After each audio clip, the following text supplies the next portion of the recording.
Hello mga kahipon, magandang araw po. Ako po ngayon ay aalis at pupunta po kami sa kabilang bahay. At kami nga po ay nagkayayaan na pumunta doon para po bumisita kasi po ang tagal ko na po dito sa aking trabaho ay hindi pa po ako nakapagbisita doon kahit kailan. So for the first time po ay tayo po ay pupunta doon at ngayon po ay mag-outfit check po muna tayo sa ating suot, pero pagdating din po doon ay lalangoy din po sa tubig.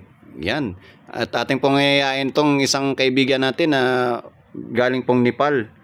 At ayun na po, nakagayak na rin po ang aking isang kasama na si Ninong. Ninong, baka naman, regalo dyan. So ayun na nga, at kami po ay palabas na po ng aming main gate at kami po ay nagche-check ng bus kung saan po ang aming gagamiting bus for today's. Yan po. Nagche-check po si Ninong. Ninong, check mo po, baka po may tao sa loob na nakaupo. At ayun na nga, finally, nakita ang pinakahuling bus na walang laman. So, umakyat na po kami. At para po maghanap ng kanya-kanyang upuan. So, finally, at maluwang po dito sa loob. At sadyang napakaluwang naman po araw-araw itong bus na to. At ilan lang po ang sakay nito pagpasok ng trabaho. Usually, mga 5, 6. Yan, pinakamarami na pong karga yan ng bus na ito. At ayan na po ang aming kasamang Nepali. At tinatanong ko po siya dyan kung maliligo po siya o hindi. Ang sabi niya, oo daw. Unggoy. Unggoy. Unggoy, astagfirullah. At ayun na nga mga kahipon, for the go na kami, for the go. Nasa biyahe na po kami. At napaka init po dito sa labas ng Saudi Arabia at sobrang alinsangan talagang pakiramdam kapag lumabas ka ng bus ay mararamdaman mo po na para kang piniprito. Actually, pwede ka nga magprito ngayon dito ng itlog. At ayan nga, nandito na kami sa Cap D, ang sentro po ng aming pinagtatrabahuhan. Pero po hindi po pa kami nakarating sa aming pupuntahan kasi po ay magbubuk kami ng Uber bago po kami makarating doon. Kasi po, ang bus namin inihintay ay 30 minutes pa po. So, hindi po kami makapaghintay sa labas kasi po sobrang init talaga sa labas. Kasi po, para pong sinasangag po talaga. Napaka high temperature po talaga dito sa lugar na ito ngayon dito sa Saudi Arabia. At sa mga nandito pong OFW, payo ko lang po ay wag po tayong masyadong maglalabas at lagi po tayong uminom ng tubig kasi po nakaka-dehydrate po talagang init dito sa Saudi Arabia. Ay ito po, ginawa ko pong payong yung dates po na puno na maliit po dito sa gilid ng park para po hindi po mainita masyado. At yan po yung kasama ko, magpipicture-picture daw po siya at ititest niya po ang kanyang bagong cellphone kasi po bagong bili niya. Kaya ititest niya po at sinabi niya, picturean mo ko.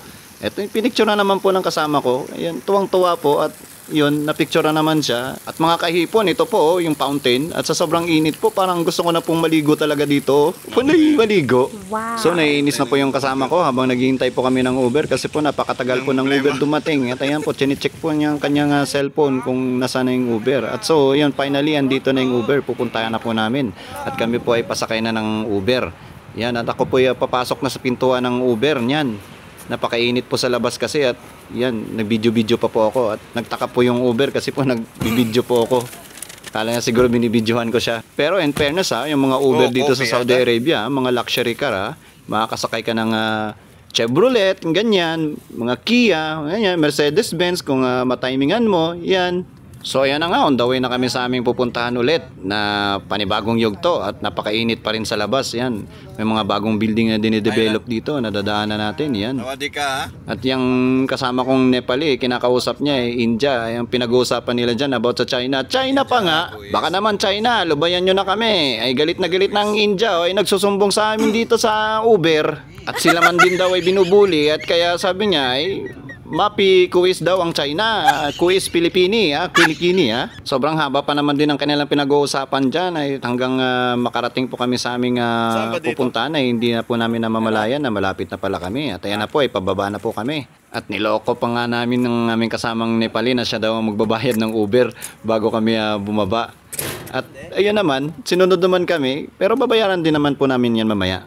At papasok na nga kami niyan sa Bilya. Nag-try kami buksan yung main door pero diyan kami sa sliding dumaan kasi bukas yung sliding kasi nakalock yung main door.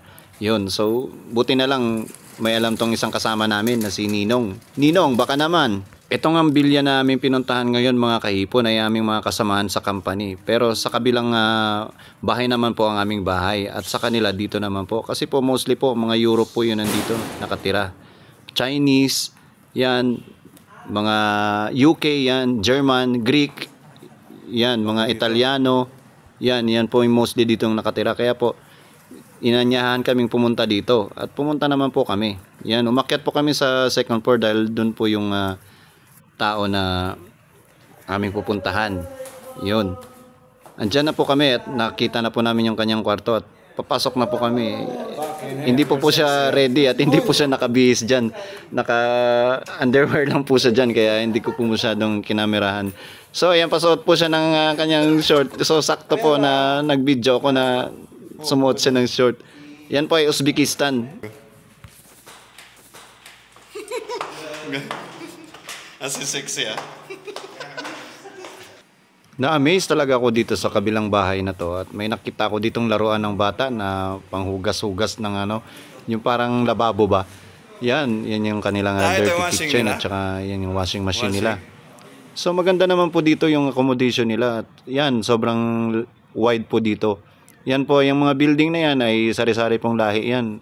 May mga plug po yan na nakasabit sa kanilang mga bintana. Pero yung iba po wala naman po nakasabit. Wala po nakikita at parang peacefully po dito. Ang daming pusa po yan sa labas yan. So for the moment, naglakad-lakad po muna kami niyan papunta pong dulo sa pool. Nagpaplano po na kung ano yung gagawin namin pagdating doon sa dulo. At naga-video-video nga pa pala si Ninong dyan kasi po maganda po yung view. Ay nahawa na rin po siya sa akin kasi po yung nagbibideo rin. Ayan po, binibidyo-video niya po at yan. Pati po ako nakuhanan sa kanyang video-video. So ayun na nga, nakarating na po kami sa dulo at nakita po namin yung aming mga kasama. Yan po, sumili po sila sa bintana. Isa pong Pilipino at isa pong Ukrainian. Yan po yung si Petro. Ay napakabait po niyan at napakalupit po niya mag-ihaw-ihaw. At ito pong isa po ay kanyang partner din na Pilipino. Na si Pablito ay napakalupit din mag-ihaw-ihaw niyan. At yan, nandito na po kami sa pool na maligamgam po kasi po ay napakainit po dito sa Saudi Arabia ngayon so ang pool po natin dyan ay maligamgam po. Si Ninong po ay para pong gustong matalon na ay na-excite na po siya hindi pa po nakabihis ng pangligo. So yan na nga mga kahipon ay ito po aking kasama na si Pablito ay nag-prepare na po ng uling na para po pang ihaw sa aming kakainin ngayon na pusit at may isda po siyang pinrepare. Ay, tingnan na lang natin kung di pa masindi ka agad yan. Kahit nga hindi nga lagyan niya ng gasolina or pang pasindi, mabilis po talagang sumindi dahil sa init po ng panahon dito sa Saudi Arabia. Matingnan nga ang apoy ay kung one click nga Ako'y nga uhaw nga po dyan kasi po ay sobrang init po talaga at di ko nakayanan kaya pumasok po muna ako sa loob at uminom ng tubig. Ayan po, sobrang uhaw ko po talaga niyan dahil nade-dehydrate na po yung lalamunan ko.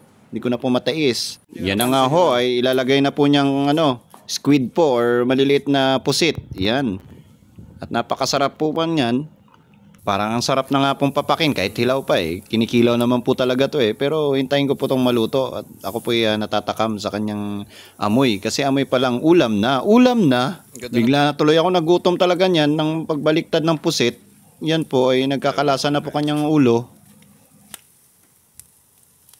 Pwede na yan, maya-maya. No?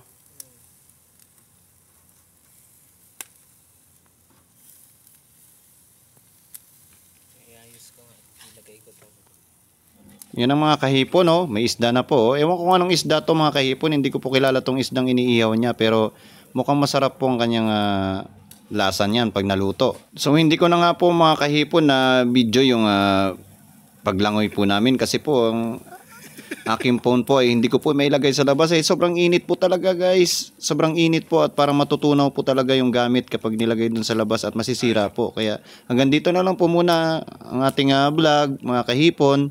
So enjoy po kayo. God bless and peace po sa inyo. Bago po kayo umalis ay papalo naman po ito or pasubscribe po ang aking channel. Thank you. Bye bye. Love you.